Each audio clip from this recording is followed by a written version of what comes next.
Praise the lord. దేవుని పరిశుద్ధ నామముకి స్తోత్రము కలుగును గాక. దేవుడి కృపనిచ్చినందుకు అందరిని బట్టి దేవునికి స్తోత్రాలు నేను చెల్లిస్తున్నాను. ఈరోజు మనము వాక్యము చూసుకుని వాక్యంలోకి పోయే ముందు ఒక చిన్న ప్రార్థన చేసుకుందాం. స్తోత్రం స్తోత్రం స్తోత్రం. నా నోటికి నువ్వు బూరగా ఉండు నా ప్రభువా. ఏసప్ప నా ప్రభు యొక్క అవకాశాన్ని ఇచ్చిన దేవస్థుతి ఎంతమంది అయితే చూస్తున్న వాళ్ళందరూ రక్షణలోకి వచ్చేటకు సహాయం దయచి నేను కాదు నా ప్రభు నాలో నీ ఉండి పరిశుద్ధాత్మత నడిపించమని నజరేయుడైన యేసుక్రీస్తు నామములో వేడుకుంటున్నాను లోకరక్షక. ఆమేన్. ఈరోజు ఒక వాక్యం మనము టాపిక్ చూసుకుందాం. Substance abuse renew to divine will. అంటే మద్యములో డ్రగ్స్లో నుండి హానికరము నుండి దేవుని వైపుకి దేవుని చిత్తానముగా ఎలా మనము నడుచుకునేది అనేది చూసుకున్నాం. ఎఫెసీయులకు రాసిన పత్రిక 5వ అధ్యాయము 15 నుంచి 20 వచనాల వరకు. దినములు చెడ్డవి గనుక అజ్ఞానులు కాక సమయాన్ని మంచిగా ఉపయోగించుకోండి అనేది వాక్యాన్ని మనము ఆ ధ్యానంపై మనము ఈరోజు మనము చూసుకున్నాం. మొదటిగా సమయాన్ని గురించి ఒక 7 అంశాలు మనము దీంట్లో నుంచి చూసుకున్నాం. మొదటిగా క్షణం అంటే సెకండ్. 60 సెకండ్స్ ఒక నిమిషం. సో 60 నిమిషాలు ఒక గంట. సో ఒక క్షణం గురించి కొరింథీయులకు 15వ అధ్యాయం 51, 52లో ఏం వాక్యానుసారంగా ఉందో మనం చూసుకుందాం. మనమందరము నిద్రించగానే నిమిషంలో ఒక రెప్పపాటున కడబూరు మూరగానే మనమందరము మార్పు పొందేదము. ఆమేన్. అంటే దేవుని యొక్క రాకడలో కనురెప్ప పాటులో మనము ఎత్తబడతాం. సో ఒక్క క్షణమైనా కూడా మనము వేస్ట్ చేసుకోకూడదు. అదేవిధంగా రెండోది నిమిషం. యెషయా గ్రంథము 54:7లో చూస్తే నిమిషం మాత్రమే నేను నిన్ను విసర్జించదని గొప్ప వాత్సల్యముతో నిన్ను సమకూర్చేదను. ఆమేన్. దేవుడు చెప్తుంటే ఆయన ఒక కోపం నిమిషం మాత్రమే ఉంటుంది. కానీ నువ్వు మోకాల్లోని దేవుని ఎందుకు ప్రార్థన చేసిన దేవుడు ఏం చేస్తాడు? నిన్ను ఆదుకుంటాడు.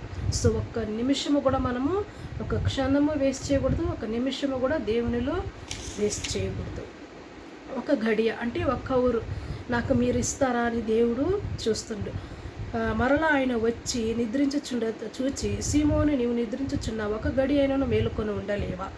మార్క్స్ వార్త 14:37లో దేవుడు వాళ్ళని చూసి అడుగుతాడు.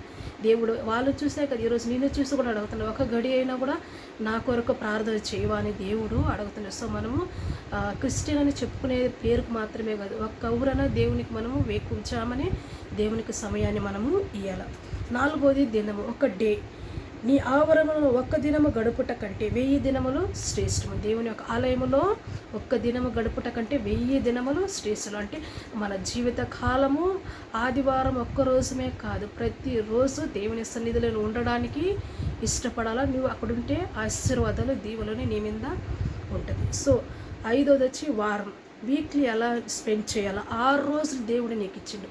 సో 7వ రోజు దేవుని సమయము, దేవుని విశ్రాంతి దినాన్ని మనం ఏం చేయాలో ఆచరించాలి, ఆయన పరిశుద్ధంగా జీవించాలి. అదేవిధంగా 6వది నెల.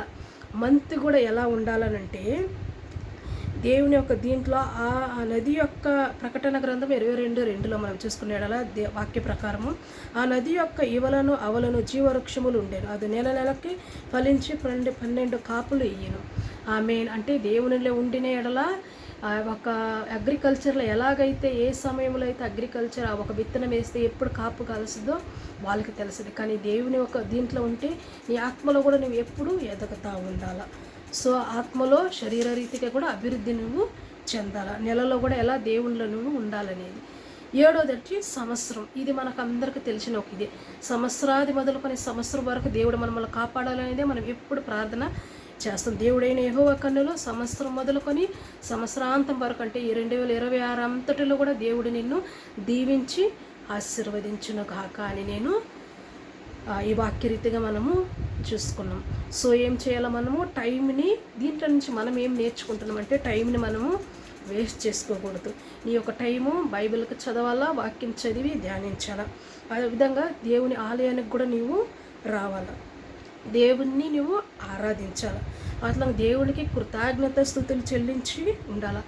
సహవాసములు, కూడిక సహవాసములు కూడా నీవు ఏకీభవించాలి.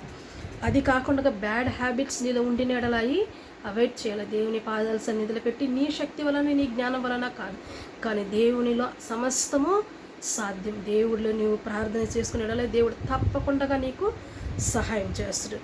ఎటువంటి చెడు అలవాట్ల నుంచి కూడా దేవుడు ఏం చేస్తాడు, మిమ్మల్ని మంచిగా దీవించి దాంట్లో ఆ పాప జీవితం నుంచి తీసివేసేస్తాడు. సో నీ జీవితాన్ని క్రొత్తగా మార్చి దైవ చిత్తానంగా నడిపిస్తాడు. హల్లెలూయా. ఈ దిన వాగ్దానము మీ అందరి జీవితంలో ఒక సమయాన్ని ఎలా పోనీయకుండా దేవునిలో ఉపయోగించుకో 7 లక్షణాలు మీ జీవితంలో కలుగును గాక అని నేను ప్రార్థిస్తున్నాను. దేవుడి ఈ వాక్యాన్ని ఆశీర్వదించి దీవించును గాక. ఒక చిన్న ప్రార్థన. ఈ వాక్యానుసారంగా మనము మీ అందరి కొరకు నేను ప్రార్థన చేయాలనుకుంటాను. స్తోత్రం స్తోత్రం స్తోత్రం స్తోత్రం. హల్లెలూయా హల్లెలూయా. పరిశుద్ధ పరిశుద్ధ. విన్న వాక్యం ప్రకారం చూసే బిడ్డలందరినీ దీవించి ఆశీర్వదించమయ్యా. లోకము చాలా చెడ్డది కనుక సమయం రాబోయే సమయాలు ఎలా ఉంటుంది, ఏముంటుందో నా ప్రభ, క్షణము గడి నా ప్రభ ఎలా ఉంటుందో మాకైతే తెలియదు నా ప్రభ. నీలో ఉండుటకు, నీలో ఫలించి అభివృద్ధి చెందులాగా సహాయాన్ని దయచేయమయ్యా. రోజులు చెడ్డవి కనుక సమయాన్ని నా ప్రభ ఉపయోగించే జ్ఞానాన్ని నీవు మాకు పరలోక జ్ఞానాన్ని దయచేయ నా ప్రభ. మా శక్తి వల్ల, మా జ్ఞానం వల్ల మేము ఏమి చేయలేము. ఎవరెవరైతే ఈ వీడియో ద్వారా చూసిన ప్రతి ఒక్క బిడ్డ యేసు నామములో నా ప్రభువ రక్షణ పొందున గాక నా ప్రభ.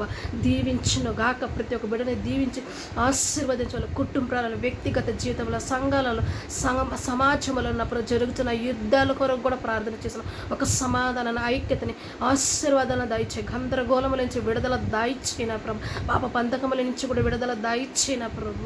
ఏ బిడ్డకైతే ఏ అనారోగ్య సమస్య ఉన్నదో వాళ్ళకి నజరుడైన యేసు నామమున స్వస్థత నీవు దయచేయును గాక అని నేను ప్రార్థిస్తూ ఈ వాక్యానుసారంగా అందరి జీవితంలో, మా జీవితంలో నెరవేరబోతున్నందుకు ఈ కృతజ్ఞత స్తుతులు స్తోత్రాలు చెల్లిస్తూ నజరుడైన యేసుక్రీస్తు నామములో వేడుకుంటున్నాను లోకరక్షక. ఆమేన్. Thank you. May God bless you.